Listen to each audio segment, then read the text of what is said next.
자, 171페이지를 봅니다. 자, 23절의 제목은 금지행위라요. 그런데 제가 작은 글씨로 관로해서 개업공인중개사 등의 가는 걸 적어 놓은 거는 이 금지행위 규정 33조 규정인데 이 규정은 누구한테 다 적용되는 거냐? 개업공인중개사 등에게 적용되는 거다. 그 중개업에 종사하는 사람들은 이 금지행위 규정의 적용을 다 받는다라는 소리야. 알겠어요? 보조원도 이 금지행위 규정의 적용을 받는다라는 거죠. 당장 해수는 된다, 안 된다?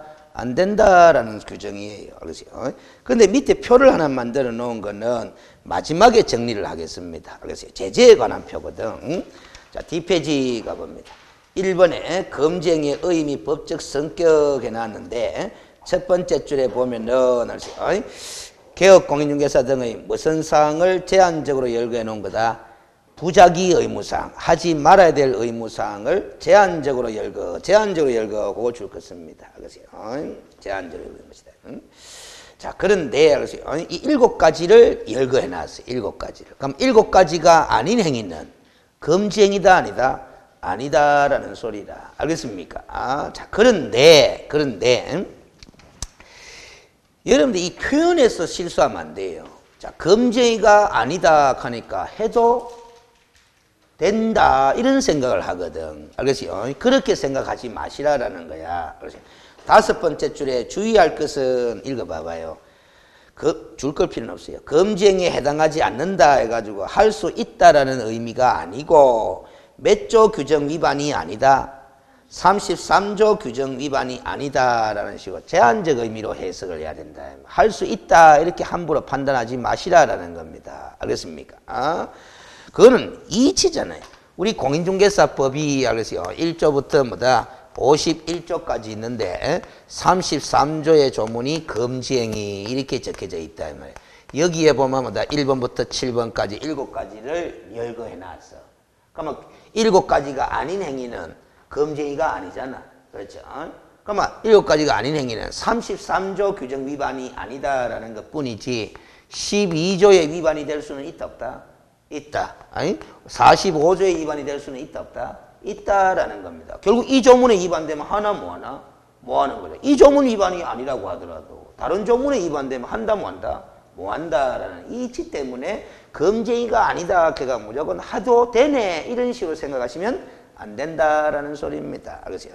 그래서 여러분들은 요 표현으로만 공부해고 막 금지 행위가 아니다 이렇게만 판단하지 해도 된다까지 나아가지 마시라라는 소리야. 알겠습니까? 시험 문제는 금지 행위가 되나 안 되나 이걸 묻는 것이 뿐이기 때문에. 알겠습니까? 자, 그래서 구체적으로 7가지 하나하나씩을 뭐다 알아보러 들어가겠습니다. 알겠어요? 이번에 금지 행위의 구체적 내용 해놨는데 이제 양갈로 1번부터 7번까지 공부하면 끝이야. 양갈로 1번에 법 제3조 규정에 의한 중개 대상물의 매매를 업으란 행위 금지행위로 규정되어 있다 이 말이에요. 자, 중개 대상물 동그라미 치고 매매 동그라미 치고 업 동그라미 딱 쳐놔요. 잠깐만 동그라미 치는 걸 가지고 점검하면 끝이라. 모든 물건의 매매를 업으란 행위는 금지행위가 아니다라는 겁니다. 알겠어요? 무슨 물건의 매매업만 금지행위다? 중개대상물의 매매업만 금지다라는 거야. 그럼 중개대상물 또 올려야 되나? 또 올려야 되나? 또 올려야 되잖아. 3조 공부했잖아. 토지, 건축물, 그 밖에 토정착물, 임목, 광업재단, 공장재단 그게 중개대상물이잖아. 그 물건 중에 한 가지 물건의 매매업은 금지행위다. 알겠어요? 금지행위다. 그런데 매매를 동그라미 친 거는 임대를 업으란 행위 안 적혀져 있잖아. 그러면 자, 토지 임대를 업으란 행위 금지행위다 아니다? 아니다라는 겁니다. 알겠습니까? 무슨 소리냐 있죠? 그러면 해도 되나 안 되나? 토지 임대업 해도 된다 이렇게 함부로 판단하지 마시라라는 거야. 금지행위가 아닐 뿐이다. 33조 규정 위반이 아닐 뿐이다라는. 자, 그러면 제가 개업공인중개사입니다. 개업공인중개사의 종류가 3종류죠. 법인인 개업공인중개사도 있잖아. 공인중개사인 개업공인중개사도 있고 부칙 제6조 2항에 따른 개업공인중개사도 있잖아. 자, 제가 공인중개사인 개업공인중개사입니다. 그런데 토지의 임대를 업으란 행위를 한다 칩시다. 할 수 있을까요 없을까요? 일단 금지행위는 아니잖아. 그렇죠? 33조 위반은 아니라. 그러면 다른 조문 어디에도 위배되느냐 안 되느냐 따져보면 되잖아. 그렇죠? 위반되질 않아요. 왜? 우리가 저 앞에서 공부를 했는데 그래서 겸업하는 거 공부한 적이 있어 없어요? 있죠. 그럼 공인중개사인 개업 공인중개사는 중개업 이외에 겸업을 제한하는 규정이 있었어 없었어요? 없었어요. 그럼 토지 임대를 업으로 한 행위는 겸업으로 할 수 있는 거다 없는 거다? 있는 거다라는 거예요. 그런데 법인인 개업 공인중개사도 겸업에 제한이 있었어 없었어요? 있었잖아. 몇 가지만. 복습이 최대 예습이라니까. 알겠어요? 상업용 건축물 및 주택의 임대관리 등 부동산 관리 대행 업무, 부동산의 이용, 개발 및 거래에 관한 상담 업무, 그 다음에 개업 공인중개사를 대상으로 한 중개업의 경영기법 내지 경정보의 제공 업무, 그 다음에 상업용 건축물 및 주택의 분양 대행 업무, 그 다음에 주거 이전에 부수된 업무로서 이사업체, 도배업체 소개와 같은 용역의 알선 업무, 그리고 경매, 공매 대상 부동산에 대한 권리 분석 내지 취득의 알선, 그리고 더 나아가서 매수증 대리 업무, 이 6가지만 할 수 있는 게 법인인 개업 공인중개사잖아요. 거기에 임대업 있다 없다? 없다. 그러면 결국 법인인 개업 공인중개사라면 토지의 임대를 업으로 한 행위를 하게 되면은 33조 위반은 아니지만은 겸업 제한 규정 위반이다 위반이다? 14조 위반이 돼요. 그럼 등록이 취소될 수도 있는 거다 이 말이에요. 그러니까 검증이가 아니지만은 무조건 해도 된다 이렇게 함부로 판단하면 안 되는 거예요. 알겠습니까? 그런 거다 이 말이에요. 자, 그나마 끝이 됩니다. 그런데 그 업으로 하는 행위, 업을 동그라미 쳤잖아. 그러면 매매 행위와 매매업은 같은 말, 다른 말? 다른 말이다. 중개와 중개업을 우리가 구별했듯이. 알겠어요? 그러면 토지의 단순한 매매 행위, 업으로 하지 않고 단순한 매매 행위는 검증이다 아니다? 아니다라는 소리입니다. 알겠습니까? 주택의 매매 행위, 검증이다 아니다? 아니다라는 겁니다. 그래서 개업 공인중개사가 자신이 주거할 아파트를 매수하는 행위, 검증이다 아니다? 아니다라는 거예요. 알겠습니까? 무슨 소리인지 알겠죠? 됐죠? 그런데 자, 지금 제가 봐봐요. 개업 공인중개사가 집이 없어가지고 자신이 주거할 목적으로 아파트를 매수한 행위, 매매업이 아니잖아. 그렇죠? 검증이다 아니다? 아니다라는 거잖아요. 알겠어요? 그럼 해도 되느냐? 아직 모르겠죠? 근데 해도 되는 경우가 있고 해서는 또 안 되는 경우가 있어. 알겠어요? 그 좀 이따 공부를 더 하면 또 나와. 알겠어요? 자, 양가로 2번으로 갑니다. 조문이 좀 두 줄인데 법제 구조 규정에 의한 등록을 하지 아니하고 중개업을 영위한 자인 사실을 알면서 돼 있어. 알면서를 동그라미 쳐요. 알겠어요? 그럼 무등록으로 중개업을 영위한 자인 사실을 알면서 그를 통하여 중개를 의뢰받거나 그에게 자기의 명의를 이용하게 하는 행위 하여서는 아니 된다라는 거죠. 결국 핵심은 이거예요. 무등록으로 중개업하는 사람과 협력하면 된다 안 된다? 안 된다라는 거죠. 브로커로부터 고객을 소개받지 말아라 이런 소리라. 알겠습니까? 그런데 요 2번 검증이는 알면서 하는 것만 기억을 하면 돼요. 알면서. 그럼 모르고 협력하면. 모르고 협력하면 검증이다 아니다? 아니다라는 거죠. 그럼 모르고 협력하는 건 해도 된다 이렇게 생각하지 마시라라니까. 검증이가 아니다라는 거지. 모르고 협력함으로써 다른 사람에게 손해를 발생시켰으면 손해배상 책임 져야 되나?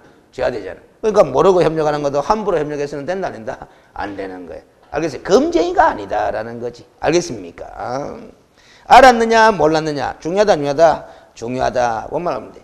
그럼 됐고 나머지들은 뭐다 읽어보시기만 하면 돼. 양갈로 3번으로 갑니다. 사례, 정력 그 밖에 어떤 명목 동그라미 칩니다. 법제 32조 사망 규정에 의한 보수 또는 실비를 초과하여 초과 동그라미 칩니다. 우리가 32조 사망 규정에 의한 보수와 실비는 앞 시간에 점검을 다 했어. 알겠어요? 초과하여 받지 말아라 라는 거지, 한도를. 그리고 금품 동그라미 칩니다. 금품하고 금전하고 같은 말 다른 말? 다른 말. 금품 하면 물품도 들어가잖아. 그렇죠? 금전과 물품. 초과됐나 안 됐나를 따질 때 금전만 따지지 말고 물건도 고려해라라는 소리다. 알겠어요? 그래서 옛날에 8회인가 9회 때 기출문제는 어거지 사례로 막 시험지문도 나왔어요. 교과서적인 사례. 현실에 있을 법하지도 않은 사례. 개업공인중개사가 법정중개보수 이외에 고맙다는 사례의 표시로 의뢰인으로부터 행운의 열쇠 금 한 양을 받았다. 검증이다, 검증이 아니다? 검쟁이다라는 거라. 사례 명목으로 행운의 열쇠 금 한 양 받았다라는 게. 금 품아이가 품에 안 들어가나? 알겠어요? 근데 현실적으로 행운의 열쇠 금 한 양 주는 사람이 있겠나 없겠나? 없어. 근데 그것도 사례잖아. 이런 있을 법하지도 않은 사례를 책에다 써놓는 걸 이 교과서적인 사례 그렇게 이야기를 한다 이 말이에요. 알겠습니까? 책에서나 볼 수 있는 듯한 사례, 교과서적인 사례. 그래서 12회 공인중개사 자격시험 치기 전까지는 11회 시험 때까지는 사례 문제를 낼 때 교과서적인 사례를 주로 많이 만들어가 시험 출제위원들이 냈어요. 알겠어요? 그런데 12회 시험 때부터는 대부분 판례를 시험 지문에 등장시키기 시작했다 이 말이에요. 그 이후부터 판례가 계속 시험 문제 나오면서 교과서적인 사례를 활용한다는다 안 하고 판례가 바로 사례 아닙니까? 알겠어요? 그리 댕기다 역사가 시험의 역사가. 그럼 어떠한 명목 동그라미 친 거는 개업 공인중개사가 고객으로부터 받을 수 있는 명목은 보수하고 뭐뿌이다 실비뿌이다라는 거야. 보수 실비 이외에 다른 어떠한 명목은 받으면 된다는다. 안 된다라는 소리다. 알겠습니까? 사례비, 수고비 받으면 된다는다. 안 된다라는 소리다. 알겠어요? 자, 그래서 이 3호의 검쟁이와 관련해서 판례가 상당히 많은데 다 시험 문제 출제됐던 판례들이라. 알겠어요? 자, 그래서 1번 판례 봅니다. 사례비나 수고비 등의 명목으로 검은을 받은 경우에도 해놨어. 받은 경우에도 줄 거 봐봐요. 받은 경우에도. 그러면 사례비, 수고비 받으면 되나 안 되나?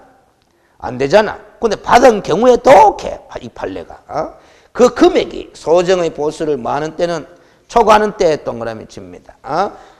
위반 행위다 이렇게 판단해 놓은 거죠. 그러면 봐봐요. 사례비, 수고비 받아도 그 사례비, 수고비의 금액이 초과하지만 않았다라면 검쟁이가 성립된다 안 된다? 안 된다 이 보는 거라.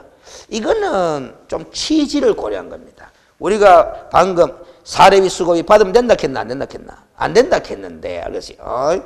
법조문을 양갈로 3번을 직역하면은 사례비, 수고비 받으면 되나 안 되나? 안 되는 거잖아. 근데 이 조문을 만든 취지가 뭐겠어요? 이 3번의 검쟁이를 만들어 놓은 취지가 뭐겠어요? 솔직히 사례비, 수고비 받지 말아라 여기에 초점이 맞춰진 거예요. 법조문을 만들 때 맞춰진 거예요. 아니면 많이 받아 먹지 말아라 하는데 초점을 맞춘 거예요. 많이 받아 먹지 말아라 하는데 초점을 맞춘 기다. 그게 입법 취지거든.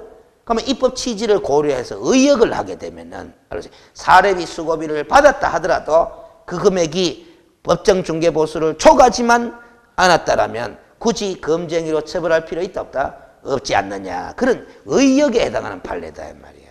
취지를 고려한 판례다라는 겁니다. 알겠습니까? 그래서 이 법조문을 직역하는 거하고 의역하는 거하고 의역이라는 게 해석이라는 거잖아. 해석. 알겠어요? 직역하는 거는 해석할 게 있나 없나? 없잖아. 국어만 다 띄면 다 아는 긴데 읽어보면 되는 긴데. 알겠습니까? 무슨 소리인지 알겠어요? 그래서 항상 이 법을 해석하는 판례를 공부할 때는 알겠어요? 그 판례에 등장하게 된 법 규정의 취지 이런 걸 고려하는 자세가 필요한 거야. 취지를 고려할 줄 알아야 된다. 취지를 고려할 줄 알아야 된다.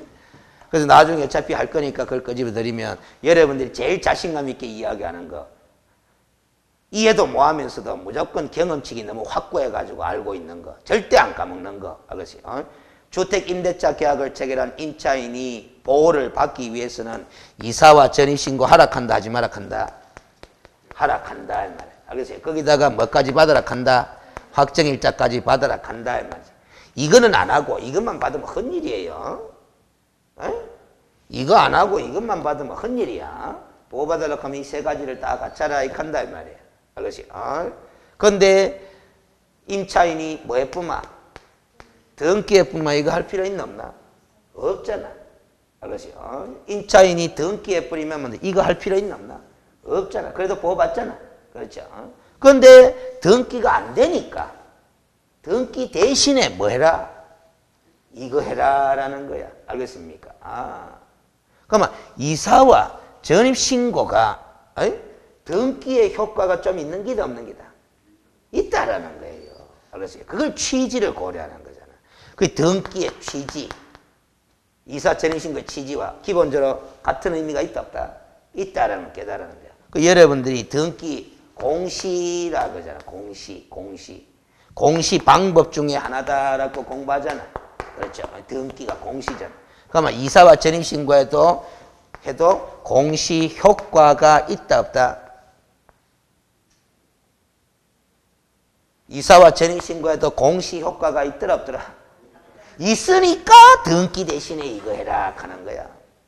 알겠어요? 있으니까 이거 대신에 이거 해라 라는 거라. 알겠어요? 공시하잖아. 등기를 통해서 뭐를 알리는 거예요? 등기를 통해서 뭐를 알리는 거라? 이 집에 임차인이 존재하고 있다라는 사실을 세상 사람들이 알아라라는 거로 뭐다? 등기를 하는 거잖아. 무슨 소리인지 알죠? 이 집에 누가 있다? 임차인이 존재하고 있다라는 사실을 알 수 있도록 하기 위해서 뭐 하는 거다? 등기라는 방식으로 뭘 하는 거다? 공시하는 거다. 이 말이야. 그러면 등기 안 해도 이사하고 전입신고 해놓으면은, 알겠어요? 세상 사람들은 저 집에 뭐 임차인이 있구나 하는 걸 알 수 있나 없나? 알 수 있나 없나? 있잖아. 알겠어요? 무슨 소리인지 알겠어요? 그래서 전입신고 했는지 안 했는지는 전입세대 뭐 열람원 이런 거 확인하면 나오잖아. 알겠습니까? 무슨 소리인지 알죠? 그리고 실제로 이사회가 있나 없나는 뭐 가보면 알잖아. 집 보따리가 있나 없나 그럼 보면 알잖아. 알겠어요? 공시효과가 있기 때문에 요거 대신에 해라라는 거다. 알겠어요? 무슨 소리인지 알죠? 이거는 임대인의 협력이 필요한 공시 방법이고, 이거는 임대인의 협력이 필요하나 필요 없나? 필요 없는 거죠. 그 임대인이 등기하는데 협력을 안 해주니까 뭐다? 이거 대신에 뭐 공시효과가 나름대로 있는 요거라도 해라. 그래서 대항력을 인정해 주겠다 이 소리잖아. 등기의 효력 중에 하나가 대항력 아닙니까? 이사와 전입신고에도 무슨 역? 대항력이 되는 거잖아. 알겠어요? 그런 거야. 그런데 왜 이사 전입신고 하라 하지? 그 이유를 생각도 안 하고 그냥 다 알잖아. 알겠어요? 무슨 소리인지 알죠? 그러니까 주택임대차보호법을 만들 때 왜 이사와 전입신고를 하도록 법조문을 만들었을까? 그 입법 취지가 뭘까? 그걸 지금 제가 설명 다 해준 거예요. 이걸 고려해야 되는 거예요.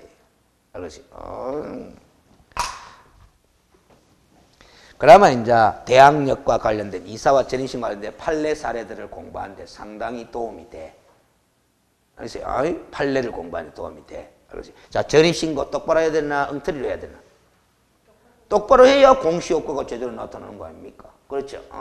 그러면 예를 들어서, 알겠어요? 봐봐요. 가동 101호. 가동 101호. 이렇게 전입신고를 해야 되는데, 101동 101호. 이렇게 전입신고를 했어. 전입신고 제대로 했나? 잘못했나? 잘못했지? 그러면 대항력 인정해준다, 안 해준다? 안 해줘야 되지. 공시가 잘못된 거니까. 그래도 해줘. 왜? 그 동네 가봤디만은, 알겠어요? 이 동은 102동이 없어. 나동이 없어. 오로지 한 동밖에 없어. 무슨 소리인지 알겠어요? 그러면 가동 101호인데 101동 101호로 전입신고해도 이 101동이 무슨 동인 줄 안다. 가동인 줄 세상 사람들은 다 인식한다, 못한다? 인식하는데 아무 문제가 없어. 공시 효과에 장애가 발생했다, 안 했다? 안 했다. 그러면 전입신고에 문제 있다, 없다? 없다. 그래도 대항력 인정해 주겠다. 이렇게 나오는 거 아닙니까? 알겠습니까? 그런 게 판례라는 거야. 알겠어요? 잘못한 거는 사실이야. 101동 101호로. 그런데 잘못해도 세상 사람들이 그 집에 뭐다? 세입자가 있다 하는 걸 아는데 지장이 발생했다, 안 했다? 안 했다. 그러면 뭐다? 대항력 인정해 주는데 아무 문제가 없지 않느냐. 이런 판례가 나와요. 그 취지를 고려한 판례다라는 소리입니다. 알겠습니까? 2번 봅니다. 분양대행과 관련하여 교부받은 금원원이 되어 있잖아. 분양대행은 중개업무라요? 아니라요? 아니잖아. 그럼 중개보수가 적용되나 안 되나? 안 되잖아. 그 금원은 중개보수가 아니잖아. 그래서 초과해서 받았다고 하면 된다, 안 된다? 안 된다. 그 소리잖아. 그 다음 동그라미 3번 봐봐요. 소정의 보수 한도를 초과하는 부분에 대한 사법상 효력을 제하는 이른바 무슨 법규에 해당한다? 강행법규 동그라미 칩니다. 관련 법률에 정한 한도를 초과하는 부동산 중개 보수 약정은 한도를 뭐 하는 범위 내에서? 초과하는 범위 내에서 무효. 그거 줄 거면 됩니다. 그러면 강행법규 가는 글자 밑에다가 뭐라고 적느냐? 효력규정 그리 적습니다. 효력규정. 그건 뭔 소리냐면 중개보수를 초과해서 받지 말아라 하는 이 검쟁이 규정이 있잖아. 이 검쟁이 규정은 단속 규정이 아니라 무슨 규정이다? 효력 규정이다라는 소리야. 그 효력 규정에 위반해서 보수를 초과해서 지급하기로 약정을 했다라는 거죠. 그럼 그 약정도 무효다, 무효다? 무효다. 효력 규정에 위반된 약정이니까 무효다 이 말이야. 무효인데 전부 무효다, 일부 무효다? 일부 무효다. 그래서 초과하는 범위 내에서 줄 거는 밑에다가 일부 무효 고리 적어 넣으면 됩니다. 봐봐. 지금 이 판례 소화시키는데 민법에서 공부한 지식이 활용되고 있나 안 되고 있나? 되고 있잖아. 강행법규, 임의법규 공부하고 효력규정, 단속규정 이런 거 공부한 거, 그 다음에 전부 무효, 일부 무효 이런 거 민법에서 공부하는 거 활용하고 있잖아. 알겠습니까? 이런 것들은 지금은 까다롭게 받아들일지 몰라도 나중에 5월달, 6월달 가뿐만 뭐다. 여러분이 민법이 조금 안다 싶으면 이 3번 판례는 뭐다. 너무 쉬워. 알겠습니까?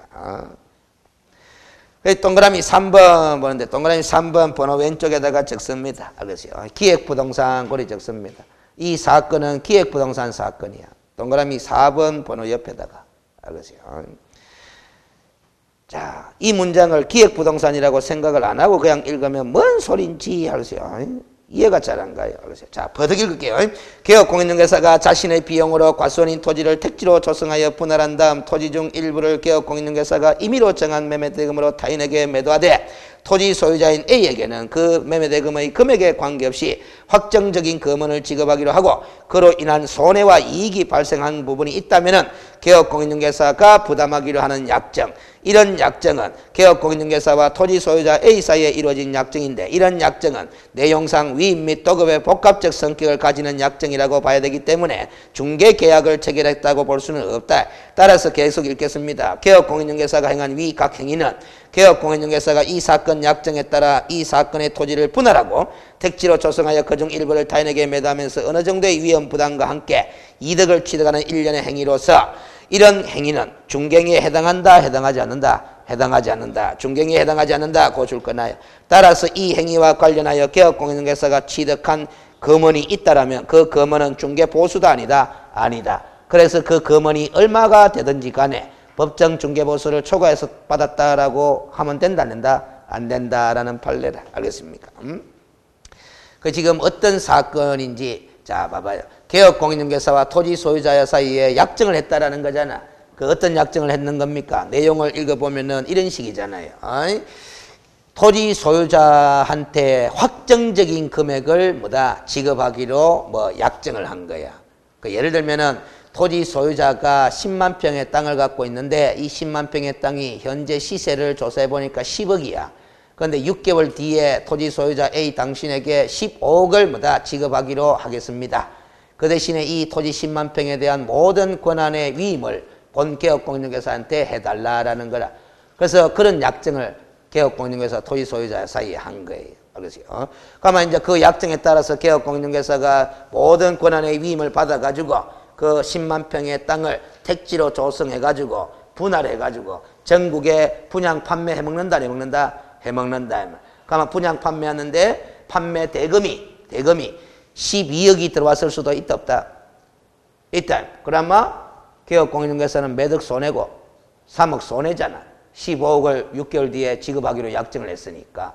근데 그렇게 들어오면 그 3억 손해는 누가 부담하겠다? 개업공인중개사 본인이 부담하겠다. 그런데 판매 대금이 20억이 들어올 수도 있다, 없다? 있다. 그러면 얼마 남는다? 5억이 남는다. 그 이득도 개업공인중개사가 내가 먹겠다. 그랬어요. 그 대신에 토지소유자 당신은 6개월 뒤에 얼마를 지급받게 된다? 15억을 지급받게 된다. 시세 10억짜리 땅을. 이렇게 약정하는 거예요.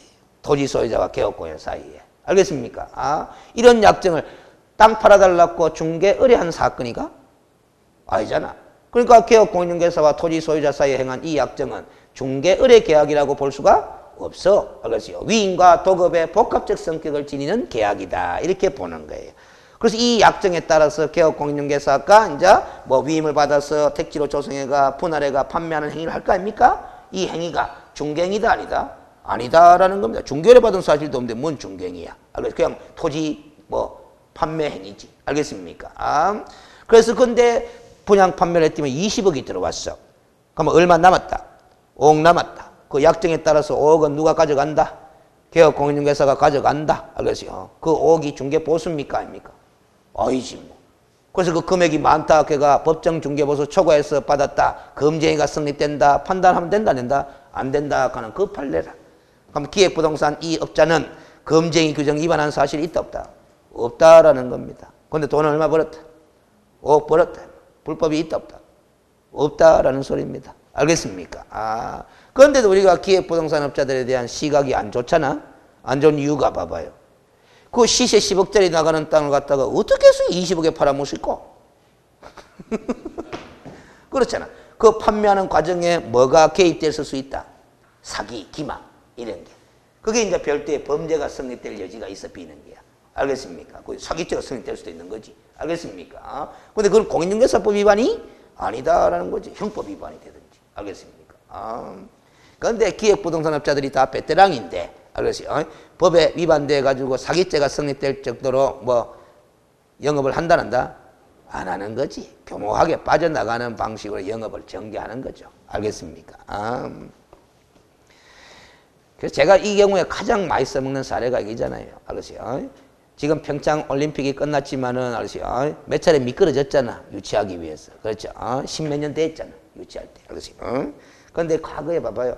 평창 동계올림픽이 유치가 확정됐다 하는 말하고 유치가 거의 확실시 되는 거 뉴스를 들어서 많이 들었죠? 이런 말하고 같나 다르나? 다르잖아. 유치가 확정되지도 않았는데 유치 확정됐습니다. 하면 이건 사기 아이가. 그렇죠? 그래서 땅 사세요. 하면 사기 아이가. 그렇죠? 그런데 평창 동계올림픽이 뭐다? 유치가 거의 확실시 돼가는 분위기인 거는 뉴스를 통해서 많이 들으셨죠? 지금 땅 사두셔야 되지 않겠습니까? 거짓말이고 참말이고. 참말이지 뭐. 언제 거짓말이야. 분위기가 그렇게 돌아간 건 사실인데. 그러다가 미끄러진 거잖아요. 알겠습니까? 말이 아다르고 어다릅니다. 알겠습니까? 그렇게 됩니다.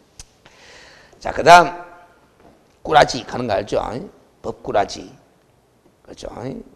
자, 그 다음 됐고 5번 판례는 당자수표 부도 사건입니다.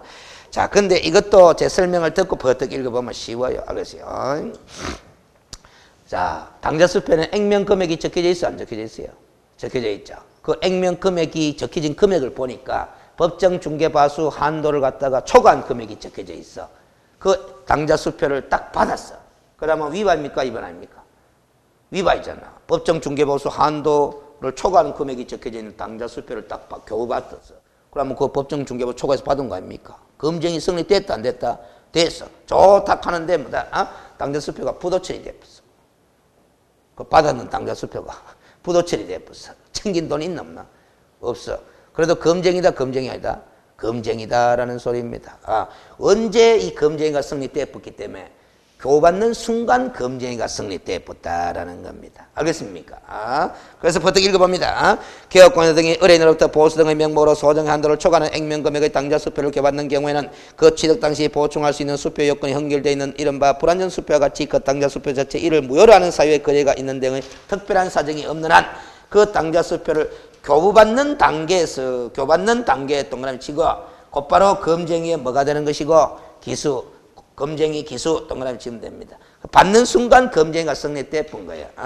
비록 그 후에 당자수표가 오해되었거나 부도처리되었거나 중개인에게 그대로 반환되었더라도 검증이 성립에는 아무런 영향이 있다 없다? 없다라는 겁니다. 그래서 결국 처벌 대상이다 아니다? 대상이다라는 소리입니다. 그러면 부도처리되거나 반환됐다 하는 이런 사정은 뭐냐? 검증이라는 이 범죄 성립에 영향을 미치는 요소가 아니고 이미 성립된 범죄니까 형벌을 양을 정할 때 참작할 만한 사정이 될 뿐이지. 알겠습니까? 그런 겁니다. 그 다음 동그라미 6번은 이미 앞에서도 했는 긴데 권리금 있죠? 권리금은 중개대상물이라 그래서 아니라 그랬어요. 아니라 그랬다. 그 권리금 거래를 성사시켜 주고 받는 보수는 그럼 중개보수도 아니다? 아니다 그랬어요. 알겠습니까? 자, 그런데 문제는 알았어요. 밑에서 세 번째 줄 끝에 봐봐요. 포괄적으로 지급받은 금은 중 그거 줄 거. 포괄적으로 지급받은 금은 중 어느 금액까지가 중개보수에 단지를 특정할 수 없으므로 여기 핵심입니다. 포괄적으로 간 걸 잘 생각해야 돼요. 자, 예를 들면은 예를 들면은 우리가 상가 임대차 거래를 중개하는 과정에서 권리금 거래도 알선을 한다 이 말이야. 그러면 이제 이 개업공인중개사가 대가를 받는데 상가 임대차 계약을 성사시켜 준 대가로 중개보수를 받는 거잖아요. 그렇죠? 근데 그 중개보수 이외에 권리금을 많이 받게 준 대가로 별도의 사례비를 또 받았다는 거야. 근데 이 별도의 사례비하고 중개보수하고 함께 뭉텅거리가 뭐다? 1,000만 원 이리 받아먹은 거야. 알겠어요? 이 1,000만 원 중에 얼마까지가 중개보수고 얼마가 권리금 알선의 대가인지 구별이 간다 안 간다? 안 간다. 그런데 이 1,000만 원 금액 자체는 중개보수 초과다 초과이다? 초과다라는 거야. 그런데 얼마인지 구별이 안 가니까 보수는 얼마, 권리금 알선의 대가는 얼마 이 구분이 안 가니까 1,000만 원 받았다 해가지고 무조건 검증이가 성립된다라고 단정지어서는 된다 안 된다? 안 된다 가는 판례라. 알겠습니까? 돈의 성격이 구별이 안 가더라라는 거야. 의심은 가는데. 알겠습니까? 아, 그런 겁니다. 그래서 이런 판례를 보면은 알았어요. 돈은 성격이 중요하다, 중요하다? 중요하다라는 겁니다. 알겠습니까? 아, 그러면 봐봐요. 그러면 받을 때, 줄 때 돈의 성격을 명확히 해야 한다. 하고서 줘야 된다라는 거지. 근데 줄 때는 성격을 명확히 하는 게 좋아. 근데 받을 때는 뭐 흐리멍텅하게 이리 받아야 된다니까. 받을 때는. 알겠습니까? 아, 받을 때는. 무슨 소리인지 알겠죠? 받을 때는. 줄 때는 명확하게 줘야 돼. 알겠어요? 자, 그러면 6번까지 판례가 다 돼버렸다. 네 번째 검증이라고 합니다. 당해 중개례상물의 거래상 중요사항 돼 있지. 거래상 중요사항 동그라미 칩니다. 관하여 거짓 때는 그 밖의 방법 동그라미 치고 의뢰인의 판단을 그르치게 하는 행위 하여서는 아니 된다라는 거죠. 내용은 쉽죠? 거짓말 등으로 의뢰인의 판단 그르치게 하지 말아라라는 취지잖아. 그렇죠? 근데 무슨 사항에 대해서 거짓말하지 말아라? 중요사항에 대해서. 자, 그럼 반대로 뒤집어서 물어볼게요. 안 중요한 사항은 거짓 때는 그 밖의 방법으로 의뢰인의 판단을 그렇지 않은 행위 하면은 이렇게 말하라 했잖아. 검증이가 아니다. 검증에 해당하지 않는다라는 게 해도 된다가 이거 알겠습니까? 안 중요한 사항에 대해서 거짓된 내용으로 의뢰인의 판단을 그르치게 하는 행위를 했으면 검증이는 아니라서 33조 규정 위반으로 처벌되지는 않는다라는 게. 그러나 안 중요한 사항에 대해서 거짓말해가 의뢰인이 재산상 손해를 입었으면 손해배상 책임 져야 되나 안 져야 되나? 져야 되잖아. 그 안 중요한 사항이라고 함부로 거짓말하면 되나? 안 되는 거지. 알겠어요? 검증이가 아니다라는 소리야. 알겠습니까? 그럼 여기서 거래상 중요사항이냐 아니냐가 검증이 성립에 중요한 영향을 미치는 거잖아. 그럼 거래상 중요사항이라는 건 어떤 것들을 말하느냐? 6번째 줄에 가봐요. 판례가 나오잖아. 중개대상물 자체에 관한 사항 줄 거 커. 그 다음 밑에 줄에 보면 가격 등에 관한 사항 있죠? 그것도 줄 거. 자체에 관한 사항, 가격 등에 관한 사항 다 거래에 관한 중요사항이다 아니다? 중요사항이다라는 게 중개대상물 자체에 관한 사항이라는 거 이런 걸 말하는 거예요. 소재지다, 지목이다, 면적이다 이런 걸 말하는 거다. 알겠습니까? 다 거래상 중요하다, 중요하다? 중요하다라는 거지. 알겠어요? 그 다음에 저 밑에 내려가면 또 판례 마지막에 세 줄 나오죠? 밑에서 세 줄 있잖아, 판례. 거기다 보면 매도 의뢰 가액을 숨긴 채 돼 있죠? 매도 의뢰 가액 동그라미 있죠? 매도 의뢰 가액도 거래상 중요사항이다, 아니다? 중요사항이다 하는 판례 사례들인 거야. 알겠어요? 근데 지금 사례들만 쭉 제가 줄 것 했는데, 알겠어요? 이렇게 볼 수 있는 거잖아. 거래상 중요사항이라면 만약에 거래 당사자가 그 사실을 알았더라면 거래계약을 체결하지 않았을 것이다 라는 정도의 사항이라면 다 거래상 중요사항으로 봐야 된다, 안 봐야 된다? 봐야 된다라는 겁니다. 알겠습니까? 그럼 제가 앞 시간에 확인 설명할 사항 주로 9가지 가면서 쭉 읽어드린 거 있잖아. 140페이지에 있었나? 140페이지에 있잖아. 140페이지에. 140페이지에 확인 설명할 사항 아까 별표되어 있다 하는 거 봤잖아. 1번부터 9번까지 주로 예시사항 가면서 있잖아요. 이것들이 다 거래상 중요사항으로 볼 수 있을까요? 없을까요? 있을 거다 이 말이야. 알겠습니까? 그래서 결국은 이렇게 문장이 만들어질 수도 있는 거라. 여기서 검증에서 말하는 이 거래상 중요사항이라 하면 공인중개사 법령상 확인 설명할 사항을 주로 뜻한다고 볼 수 있다. OX, 이렇게 출제할 수도 있는 기다 이 말이에요. 그러니까 확인 설명사항 9가지를 외워두면은 무슨 소리인지 금방 알아차리잖아. 그래서 공부하는데 편하다라는 거예요. 알겠습니까? 아까 140페이지는 확인 설명사항 9가지는 좀 외워두는 것이 공부하는데 편해. 알겠어요? 140페이지 확인 설명사항 9가지는 좀 외워두는 것이 공부하는데 편해. 알겠어요? 140페이지 확인 설명사항 9가지는 좀 외워두는 것이 공부하는데 편해. 알겠어요? 140페이지 확인 설명사항 9가지는 좀 외워두는 것이 공부하는데 편해. 알겠어요? 그리고 그 9가지를 제가 강의할 때 이런 말도 했잖아. 왜 우리 공인중개사 자격시험에 교재가 거의 6권으로 구성이 되어 있는지 알겠어요. 그 확인설명서항 9가지 외울 것들 잘 들다 보면 그 확인설명서항 9가지를 제대로 확인하기 위한 능력을 갖춰야 될 거 아닙니까? 그 능력을 갖추는 지식들을 그 6권의 책에 있는 거야. 알겠습니까? 그런 게 되면.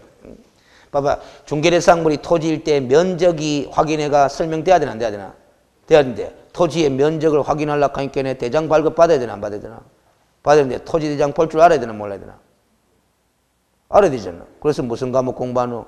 공시법 공부하는 거잖아요. 무슨 소리인지 알겠죠? 소재지 정확하게 확인할 줄 알아야 되나 몰라야 되나? 알아야 되잖아. 그럼 소재지는 뭘 통해서 확인해요?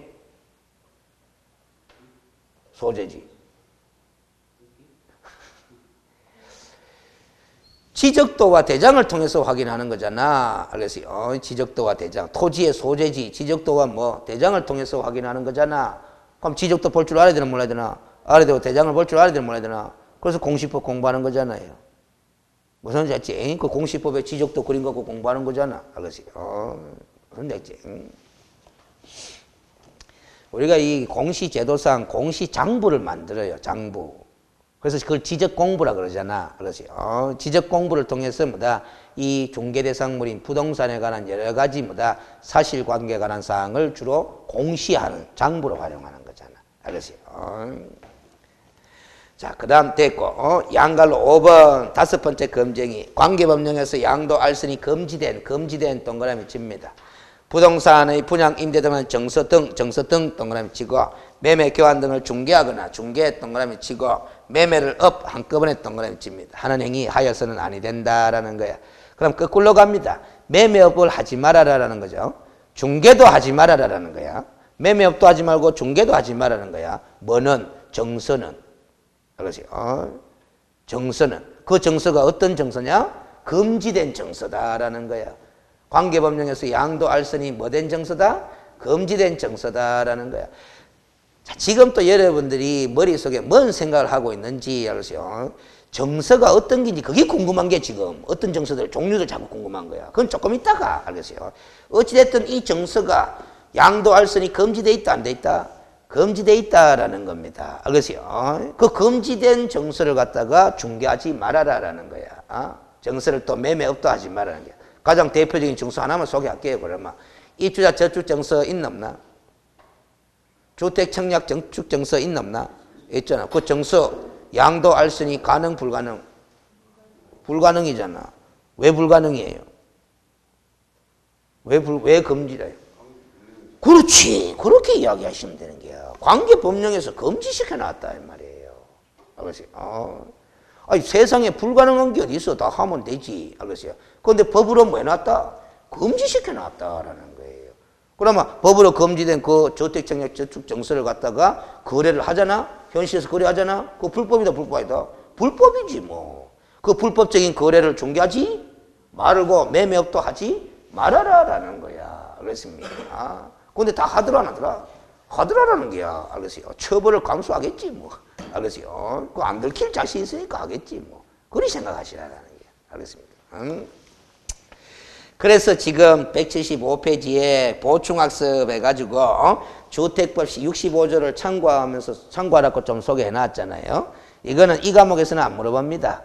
부동산 공법 시간에 주택법에 나옵니다. 알겠습니까? 근데 이 주택법이 관계법령 중에 대표적인 사례다라는 거야. 알겠어요? 거기 보면 1, 2, 3, 4 하면서 뭔서 나오나 안 나오나? 이런 것들이 다 정서다라는 거예요. 알겠어요? 이런 정서는 주택법에서 양도할 수는 허용해놨다, 금지해놨다, 금지해놨다 이 말이지. 이걸 개업공인중개사가 나서가 중개하지 말아라라는 소리다. 알겠어요? 여러분들 이거 한번 물어볼게요. 주택 청약 저축 정서 이런 거 거래를 왜 뭐하게 막아놨을까? 주택법이. 보통 이 가면 할 말 없으면 투기 가거든. 알겠어요? 그 위에 네오박스 위를 한번 봐봐요. 투기 맞습니다. 네오박스 위에 맞아. 읽어봐봐요. 이런 정서를 하면 부동산을 우선적으로 공급받을 수 있는 지위 내지 자격을 증빙하는 서면으로서 해놨다. 우선적으로 공급받을 수 있는 지위 내지 자격을 인정하는 정서들이다라는 겁니다. 그럼 이런 정서를 소지한 사람이 있고 이런 정서를 소지하지 않은 사람이 있다는 거잖아. 그러면 정서를 소지한 사람은 무슨 지위가 인정된다? 우선적 지위가 인정된다라는 거라요. 알겠습니까? 섬이다, 부자다. 섬이다 이 말. 그래서 우리가 우선적 지위를 부여주는 이유가 서민이니까 부여주는데 그걸 거래를 허용해버리면 뭐 해야 되겠어요? 부자들이 다 사뿐다 안 사뿐다? 다 사뿌리. 그럼 부자는 그런 우선적 지위를 누릴 자격이 있나 없나? 없는데도 사뿌리가 지위를 누리게 되잖아. 그래서 법으로 막아놔야 되는 거라. 알겠습니까? 그런데 현실에서는 다 거래가 이루어지고 있죠? 이루어지고 있는 이유가 뭐겠어요? 그거는 뻔하잖아요. 서민들이 이 정서를 갖고 있는데 서민들은 뭐다? 내일 모레 일을 모른다. 오늘 먹고 살아야 되지. 무슨 소리인지 알았어요? 근데 오늘 먹고 살아야 되는 이 서민들한테 부자들이 뭐다? 조금의 웃돈을 얹어줄게. 넘기라 하면 넘긴다 안 넘긴다? 넘기는 거지 뭐. 알겠어요? 그러면 이런 우선적 지위를 인정해줄 하등의 이유가 없어져 버리는 거예요. 그래서 금지시켜 놓은 거다 말이지. 알겠어요?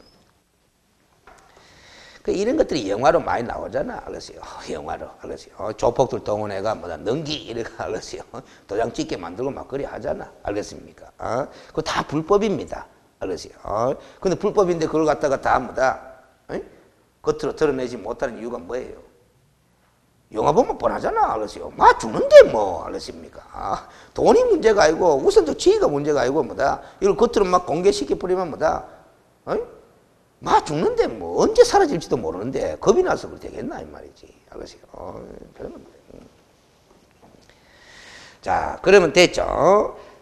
그래서 네오박스 밑에 따라서 한 판례 한번 읽어보겠습니다. 따라서 관계법령에서 전매가 금지된 데 있죠? 줄 거예요. 전매가 금지된 이주자 택지 분양권이 났어. 전매가 금지됐다 하면 뭐다? 거래가 양도가 금지되어 있다라는 거 아닙니까? 이 이주자 택지 분양권의 경우에도 개업공인중개사가 이 분양권의 매매를 알선 중개하거나 특정한 아파트에 입주할 수 있는 권리가 아니라 아파트에 대한 추천기일에 신청을 하여 당첨이 되면 아파트의 분양 예정자로 선정될 수 있는 지위를 가리킨 데 불과한 입주권의 매매를 알선 중개하는 경우는 바로 이 다섯 번째에서 규정해둔 금지행위에 해당한다라는 거라. 알겠어요? 이 동호수가 특정된 아파트 분양권이 아니라 알겠어요? 당첨이 되면 분양 예정자로 선정될 수 있는 지위를 가리킨 데 불과한 이 입주권 알겠어요?는 아직까지 대상 부동산이 특정되지 않은 상태의 권리이기 때문에 거래를 한다 뭐 한다? 뭐 한다라는 거야. 이런 걸 중개하면은 금지행위가 성립된다라는 소리다. 알겠습니까? 동호수가 특정된 아파트 분양권은 장래 건축이 예정인 건축물로서 중개 대상물이고 알겠습니까? 그게 밑에 나오잖아.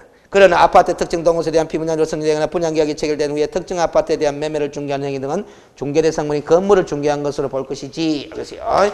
개업공인중개사가 해서는 아니 된 부동산의 분양과 관련 있는 정서 등의 매매를 중개한 것으로 보아서는 아니 된다라는 거야. 알겠어요?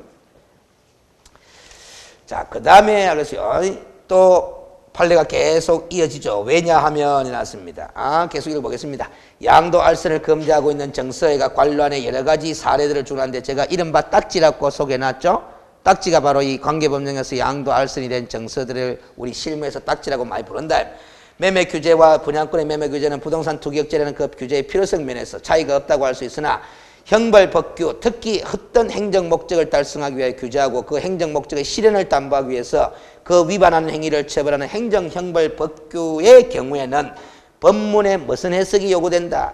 엄격한 해석이 요구되므로 정서 등의 범위에 정서의 존재 형체가 전혀 다른 분양권을 포함시키는 해석은 용인할 수 있다 없다? 없다. 여기에 정서의 존재 형태가 전혀 다른 분양권 가는 게 바로 동호수가 특정된 아파트 분양권을 가리키는 거라. 동호수가 특정된 아파트 분양권은 금지 대상이 되는 정서 등의 범위에 들어간다 안 들어간다? 안 들어간다라는 겁니다. 알겠습니까? 지금 뭐 형벌 법규 하는 이런 말이 나오는데 자 이쯤에서 이야기합시다. 지금 금지행위 5번까지 와 있어요. 그런데 1번부터 5번까지 금지행위 조문을 쭉 읽는데 끝에 관례가 1년, 1년, 3년 하는 글자 메모하는 거 본 적 있었어요? 있죠? 있죠?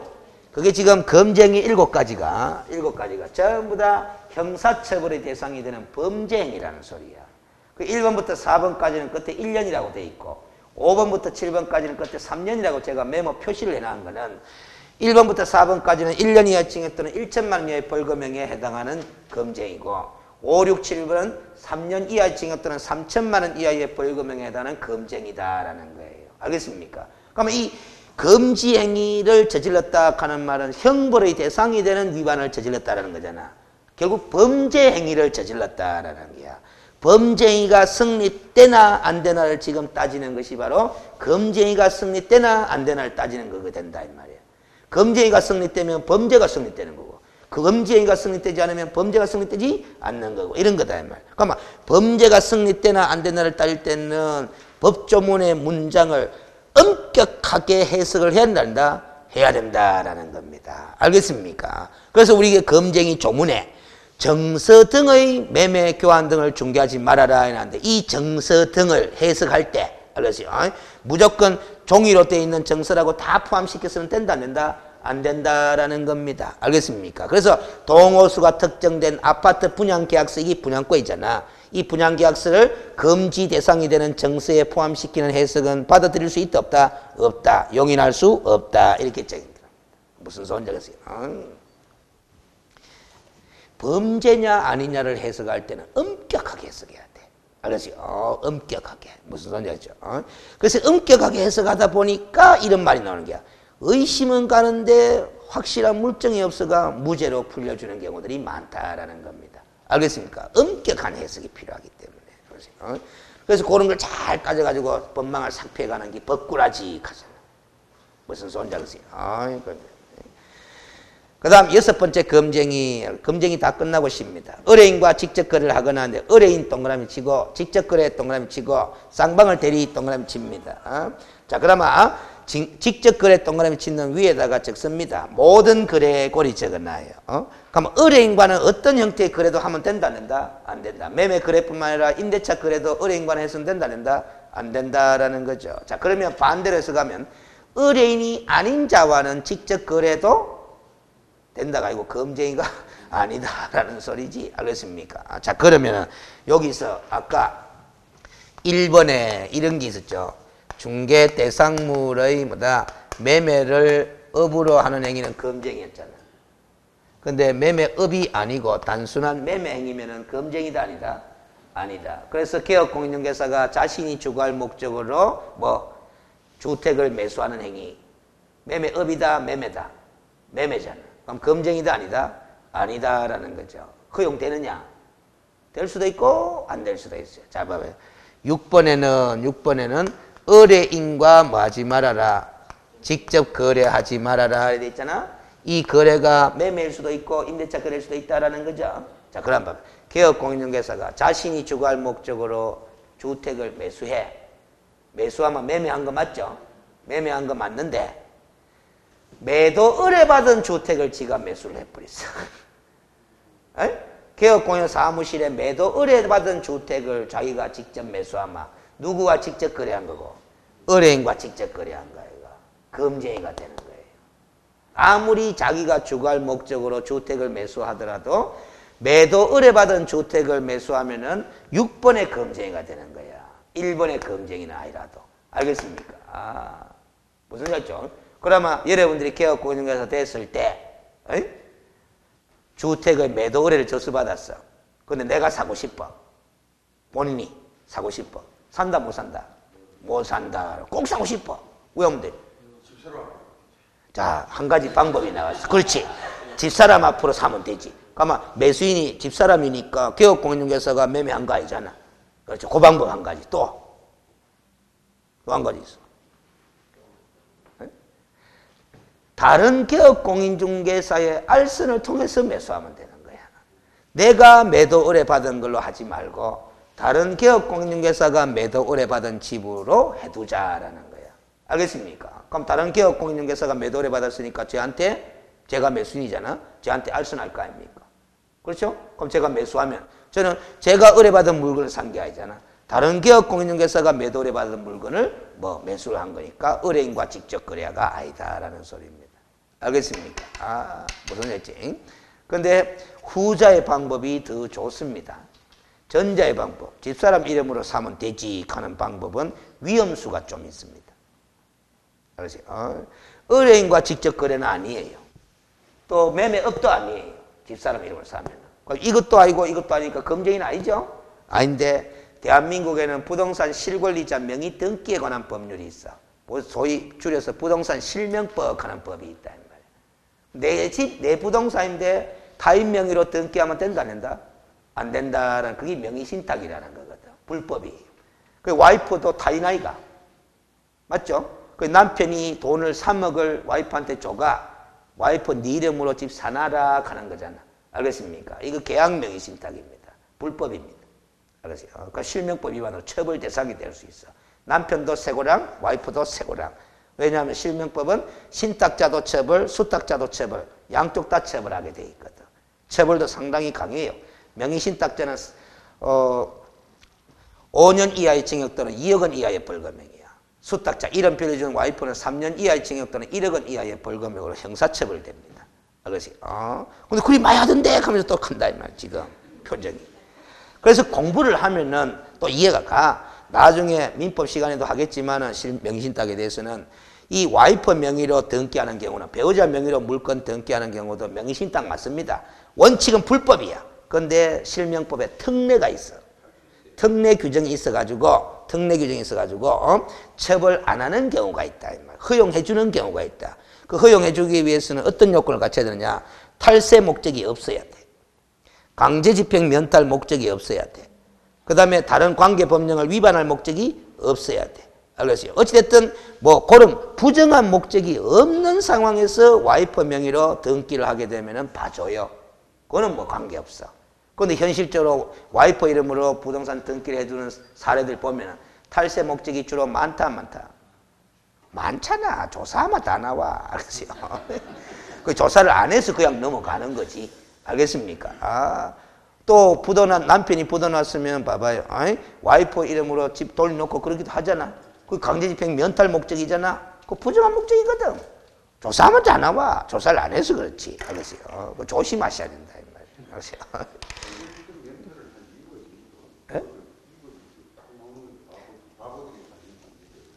그래서 우리가 강제집행 면탈의 목적으로 그렇게 재산을 빼돌리게 되면 민법에서는 이 주제가 등장해요. 채권자 취소권 그런 게 등장합니다.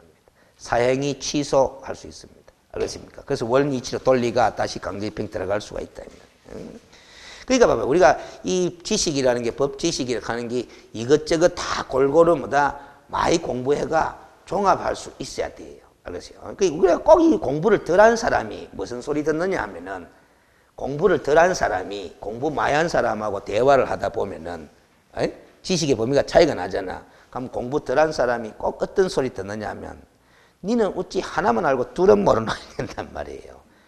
공부 많이 한 사람은 둘도 안다는 거잖아. 그럼 공부 덜 한 사람은 하나밖에 모른다는 거잖아. 하나밖에 모르니까 실수하게 된다 이 말이에요. 그럼 그 둘을 아는 사람은 또 세 다른 사람한테 가면 또 실수하게 되는 거야. 공부는 끝이 없어요. 그러세요. 그럽니다. 자, 그러면 됐죠. 그러면 방갈로 1번에 밑에 내려가 보면 줄 거는 거 한번 읽어봐봐요. 이 규정을 적용해서 검증이가 성립된다라고 판단하기 위해서는 먼저 개업공인중개사 등이 의뢰인으로부터 중개 의뢰를 받았다는 점이 전제되어야만이 검증이 성립이 된다라는 거야. 그러면 의뢰 받았느냐 안 받았느냐 판단할 수 있어야 되나 없어야 되나? 있어야 되잖아요. 알겠어요? 이게 의뢰인과 직접 거래 맞다라고 판단하기 위해서는 의뢰 받았다 하는 걸 판단할 수 있어야 돼. 그게 바로 이거 아닙니까? 중개계약 체결, 중개계약이다. 이 사람과 이 사람 사이에 무슨 계약이 체결됐으면, 중개계약이 체결됐으면 의뢰인이 맞다라고 판단할 수 있게 되는 거야. 알겠습니까? 그런데 이 중개계약은 실무로 가면 대부분 다 뭐로 하노? 구두로 하잖아. 그래서 우리나라 현실상 구두로 많이 행해지기 때문에 의뢰인과 직접 거래를 단속하기가 쉽다 어렵다? 어렵다라는 소리입니다. 알겠습니까? 그래서 우리가 개업공인중개사분들이 의뢰인의 물건을 직접 매수하는 경우 종종 있거든. 종종 있거든. 있는데 그 의뢰 받은 기록이 있을 거다 없을 거다? 있겠지. 어디에? 노트에, 다이어리에 있겠지. 그래서 단속 떴다 하면 뭐는 들고 튀라. 다이어리는 들고 튀어야 되는 거야. 알겠습니까? 무슨 소리인지 알겠어요? 그런 거죠. 이 노트에 같은 데 보면 몇 년도 몇 월 며칠 날 누구로부터 무슨 집을 갖다가 매도 의뢰 받았다, 얼마에 매도 의뢰 받았다 하는 거 메모 간단히 해둘 거 아닙니까? 알겠어요? 그게 딱 드러나면은 개업공인중개사가 의뢰인의 물건을 직접 매수했다 하는 증거가 돼버리잖아요. 알겠어요? 그게 정형화된 뭐 중개계약서 하는 형식은 아니라 하더라도 증거가 된다 이 말이야. 알겠어요? 자, 그러면 됐고, 알겠어요? 177페이지로 갑니다. 보충학습에 관련 판례일이 되어 있는데, 알겠어요? 그래서 1번 읽어보겠습니다. 중개 의뢰인에 해당하느냐 안 하느냐 여부는 구두든 서면이든 무슨 계약관계가 있느냐 여부, 중개계약관계가 있느냐 여부에 따라 판단. 그거 줄 거면 되죠. 방금 설명했잖아. 그렇죠? 2번 판례 봐봐요. 이 중개 의뢰인에 보면은 소유자뿐만 아니라 소유자 동그라미, 소유자로부터 거래에 관한 대리권을 수여받은 대리인이나 대리인 동그라미, 거래에 관한 사무처를 위탁받은 수임인 등도 포함된다. 수임인 동그라미. 그러면 대리인과 수임인과 거래를 해도 의뢰인과 직접 거래에 들어간다 안 들어간다? 들어간다라는 거. 그 왜 그렇게 판례가 나오느냐? 대리인이 행한 행위, 수임인이 행한 행위의 효과는 누구한테 다 기속되기 때문에 본인에게 기속되기 때문에 그렇다라는 소리죠. 그 다음에 동그라미 3번 봐봐요. 이건 국토교통부 요건에서 사례인데 문장이 좀 꼬여 있습니다. 5번째 줄로 가요. 따라서 개업공인중개사가 처가 소유한 부동산의 매매 등 거래계약을 중개하면서 처에 멀어서 대리로서 계약을 체결한 경우에는 의뢰인과 직접 거래에 해당하는 것은 아니다라는 거죠. 왜? 개업공인중개사는 자신의 이름으로 거래 행위를 한 것이 아니고 처에 멀어 대리인으로서 거래를 했기 때문에. 알겠습니까? 대리인으로서 거래를 했기 때문에. 의뢰인과 직접 거래한 사람은 개업공인중개사가 아니고 대리인이다라는 겁니다. 와이프의 대리인으로서 거래를 한 기다 말이에요. 알겠습니까? 동그라미 4번 별표합니다. 개업공인중개사가 매도인으로부터 매도 중개를 받은 다른 개업공인중개사의 중개로 부동산을 매수하여 매수 중개를 받은 또 다른 개업공인중개사의 중개로 매도한 경우에는 의뢰인과 직접 거래에 해당하지 않는다 적어놨죠. 갑을병이라고 관료를 적어놨지. 이거는 판결문에는 안 나와요. 갑을병은 제가 메모해 둔 거라. 갑을병을 메모 안 하니까 여러분들이 이 세 줄을 읽고 개업공인중개사가 몇 명 등장하는지 발견을 못해. 개업공인 지금 몇 명 등장하고 있다? 3명 등장하고 있다 이 말이지. 알겠어요? 칠판 봅니다. 이 판례는 갑이라는 개업공인중개사가 의뢰인과 직접 거래했나 안 했나에 관한 판단이야. 갑이 있고 을이 있고 병이 있다. 셋 다 뭐다? 개업공인중개사인데 이 갑이라는 사람이 개업공인을 매수를 했어요. 매도인하고 뭐 했다? 매매 계약을 체결했다. 직거래 했습니까? 했습니까? 직거래는 했지. 그런데 매도인이 을한테 의뢰를 한 거야. 알겠어요? 그러면 이 매도인은 갑의 의뢰인입니까? 을의 의뢰인입니까? 을의 의뢰인이지. 그래서 갑은 직접 거래는 했지만 의뢰인이 아닌 자와 직접 거래한 거야. 그 의뢰인과 직접 거래는 아니지 뭐. 이 을이 중개를 해가 매수를 한 거야. 그러니까 매수한 그 집을 다시 매수인한테 팔아먹었다 안 팔아먹었다? 팔아먹었다 이 말이지. 그런데 이 매수인이 병한테 의뢰를 한 거야. 그 병이 다시 중개를 한 거예요. 그래가 팔아먹은 거야. 그러면 갑은 매수인과 직접 거래는 했다 안 했다? 했습니다. 직접 거래는 했어. 했는데 이 매수인이 갑의 의뢰인이다, 병의 의뢰인이다. 병의 의뢰니까 갑은 의뢰인과 직접 거래는 아니다라는 거예요. 알겠습니까? 그래서 이 그림을 갖다가 제가 읽어볼게요. 그대로 나온다고. 자, 개업공인중개사가 여러분들 1년 연습을 해요. 개업공인중개사가 매도인으로부터 매도 의뢰받은 다른 개업공인중개사의 중개로 매수하여 매수인으로부터 매수 중개 의뢰받은 또 다른 개업공인중개사의 중개로 매도한 경우에는 의뢰인과 직접 거래다 아니다? 아니다. 이렇게 나오는 거예요. 알겠습니까? 이 그림을 가지고 이 문장을 읽어보란 말이에요. 개업공인중개사가 매도인으로부터 매도 의뢰받은 다른 개업공인중개사의 중개로 매수하여 매수인으로부터 매수 중개 의뢰받은 또 다른 개업공인중개사의 중개로 매도한 경우에는 의뢰인과 직접 거래에 해당하지 않는다. 이렇게 되는 거예요. 알겠어요? 그 검증이다 아니다? 아니다라는 거야. 알겠습니까? 그래서 아까 봐봐요. 의뢰인과 직접 거래는 검증이니까 요걸 갖다가 꼭 사고 싶으면 우회하면 된다 했어요. 아까 한 가지가 와이프로 사면 되지 나왔고, 근데 그건 조금 조심스러운 측면이 있다라는 거지 명신탁 때문에. 그럼 또 한 가지 방법이 뭐 다른 개업공인중개사의 알선을 통해서 매수하면 된다 하는 게 요 방법인 거야. 알겠습니까? 그런데 알으세요. 자, 또 물어보겠습니다. 지금 우리가 검증이 6번을 하고 있어요. 의뢰인과 직접 거래하지 말아라. 맞죠? 이 갑이 사가 팔고 사가 팔고 이런 식으로 사가 팔고 사가 팔고 사가 팔고 사가 팔고 이런 식으로 다른 기업군의 알선을 통해서 한 번만 했으면 관계였는데 계속 그렇게 하고 있는 거예요. 뭐고? 매매업이잖아요. 맞죠? 그러면 몇 번의 검증이가 되는 거다? 1번의 검증이가 되는 거다라는 겁니다. 무슨 소리인지 알겠어요? 응? 그러면 이 사건은 딱 보면 냄새가 나는 거라. 실제로 이 매도인은 누구한테 의뢰한 거다? 갑한테 의뢰한 거다. 그런데 직접 매수하면 갑이 위반인 줄 알잖아. 이 갑은 자기돈 땄기 때문에 알잖아. 그러니까 옆집 친구 개업공인중개사 을한테 이 매도인이 니한테 의뢰해둔 걸로 하자라는 거예요. 그러니까 중개계약은 매도인과 누구 사이에 체결한 것을 해두자. 을 사이에. 서류를 그리 꾸미는 없는 거지. 알겠습니까? 그 대신에 갑이 을한테 막걸리 한 사줄게. 손잡으세요. 그런 것. 그 다음 177페이지에 네오박스 밑에 판례가 또 하나 소개되어 있는데 상당히 최근 판례입니다. 제일 밑에 줄 갑니다. 줄 거예요. 강행 규정이 아니라 무슨 규정이다? 단속 규정이다. 강행 규정 밑에 무슨 규정? 강행 규정 밑에 효력 규정 적어 놓습니다. 그럼 효력 규정이 아니라 무슨 규정이다? 단속 규정이다라는 거죠. 알겠습니까? 무슨 소리인지 알겠죠? 그러면 봐봐. 아까 법정 중개보수 초과해서 받지 말아라 하는 검증이 규정은 단속 규정으로 봤어요? 효력 규정으로 봤어요? 효력 규정으로 봤잖아. 근데 이 판례는 의뢰인과 직접 거래하지 말아라 하는 이 검증이 규정은 효력 규정으로 봤어요? 단속 규정으로 봤어요? 단속 규정으로 받는 거야. 다릅니다. 알겠어요? 그럼 단속 규정으로 봤기 때문에 의뢰인과 직접 거래를 했어. 개업공인중개사가. 그러면 단속 규정 위반으로서 처벌받는다 안 받는다? 받습니다. 그런데 그 거래 행위는 유효하다 무효다? 유효하다라는 소리다. 그래서 개업공인중개사가 그래서 매도 의뢰 받은 주택을 개업공인중개사 명의로 직접 매수했어. 그럼 의뢰인과 직접 거래 맞거든? 그러면 검증인가 성립돼가 처벌 대상이 돼요. 되는데 그 매매 계약은 유효하다 안 유효하다? 유효하다라는 소리야. 그게 단속 규정으로 보느냐, 효력 규정으로 보느냐에 따라서 결과가 달라지는 거다라는 소리지. 꼭 알아야 됩니다. 그 다음 너무 길다.